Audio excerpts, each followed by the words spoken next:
Welcome to section 6.2, page 3. So the radius here, it says, or any other line through the center of the circle drawn to a tangent at the point of tangency is perpendicular to the tangent at that point. So what they're telling us is if we draw a radius, okay, so that's through the center here, the radius, drawn to a tangent at the point of tangency. So let's go ahead and do it like this, okay? And then to a tangent, if we draw the tangent to the circle here. Okay, so there's our tangent line. At the point of tangency, we see here that we have 90-degree angle. Okay, so that's what that's saying. Okay, on to the corollary. It says the measure of an angle formed by a tangent and a chord drawn to the point of tangency is 1/2 the measure of the intercepted arc. Okay, so here we are. Take note of where the vertex is. The vertex is on the circle. So this is really nothing new. We know that if the vertex is on the circle, then it's equal, the measure of that angle is equal to 1/2 the intercepted arc. So what's the intercepted arc? It goes all the way from this side of the angle to this side. So just from A to B, that's our intercepted arc. So the measure of arc AB. Okay, another picture. So I'm kind of showing you all possibilities here. If we have an acute angle, or if we have, look what happens here. Since it's drawn through, we can see here that it's going to be right. But the formula says, if the vertex is on the circle, then the formula says 1/2 the measure of the intercepted arc. What's the intercepted arc? We go all the way from one ray of the angle, so A, all the way to the other part of the angle, which is B, so AB. Okay, and then lastly here, it's an obtuse, but it doesn't matter. The vertex is still on the circle, so we're going to say the measure of this angle ABC is equal to 1/2 the measure of the intercepted arc. The intercepted arc here is going to go all the way from ADB, okay? ADB, that arc. Okay, so here actually, AB, it's not going to really matter which way you go. Here, remember, we always assume it's the minor arc. Unless we want the major one, then we have to include the next letter.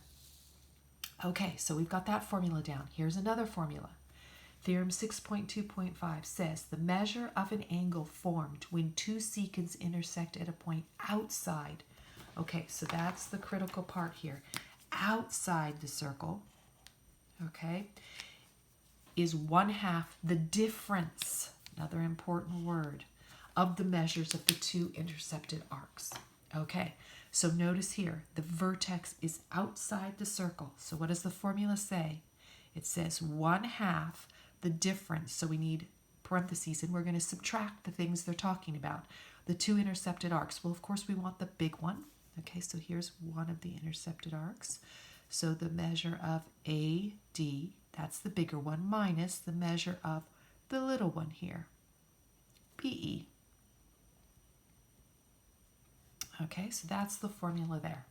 So let's try this in a problem here. Given that the measure of angle 1 is 72 degrees, so let's go ahead and mark that, 72 degrees. And the measure of arc DC, so this is arc now, this arc measures 34 degrees. Okay, that's the arc. Find the measure of arc AB. Okay, well, let's see. They're asking us to find this one here. Okay, so if you look at what you're being asked to find, that one. That's the thing we don't know. Okay, so look at what your formula is including. It's including this angle that has its vertex in this inside the circle. So in part A, let's go ahead and answer the question. We know that since the vertex is in the center, so for angle 1, angle 1's vertex is not center, is inside circle. Okay, so when that happens, then we say the measure of angle 1 is equal to, what's the formula? 1/2 the measures of the intercepted arcs. So arc AB plus arc DC. Okay, that's the formula. So let's plug in what we know. Well, we know the measure of angle 1. It's 72 degrees, so let's put that in. 1/2. What's the measure of arc AB? Arc AB, we don't know. So let's put that in as just measure of arc AB. Do we know the measure of arc DC? We do. It's 34 degrees. So let's put that in. Okay, now to solve this, the easiest thing to do here is to let's get rid of the 1/2 right now. You could go through and distribute it, but I'm just going to multiply by 2 both sides. Okay, if we do that, then that's gone. So we have 144 degrees equals, those cancel out, and we just get the measure of arc AB plus 34. You could go through and distribute and have 1/2 there and 17 there. That's fine. You can do it that way too.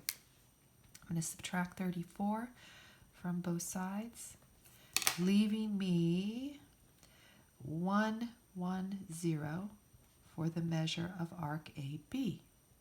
Okay, so that's the first question. Okay. Now we're asking part B to find the measure of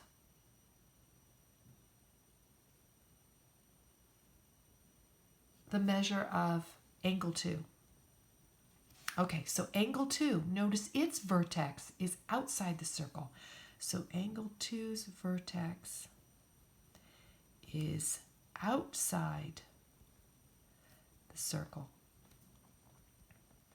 So what's the formula there? The formula there is up here. It's the difference. So we're going to say the measure of angle 2 is equal to 1/2 the difference of the arcs. So we're going to say the big arc. So look and see what we're doing here. What are the intercepted arcs? The big arc and the little arc.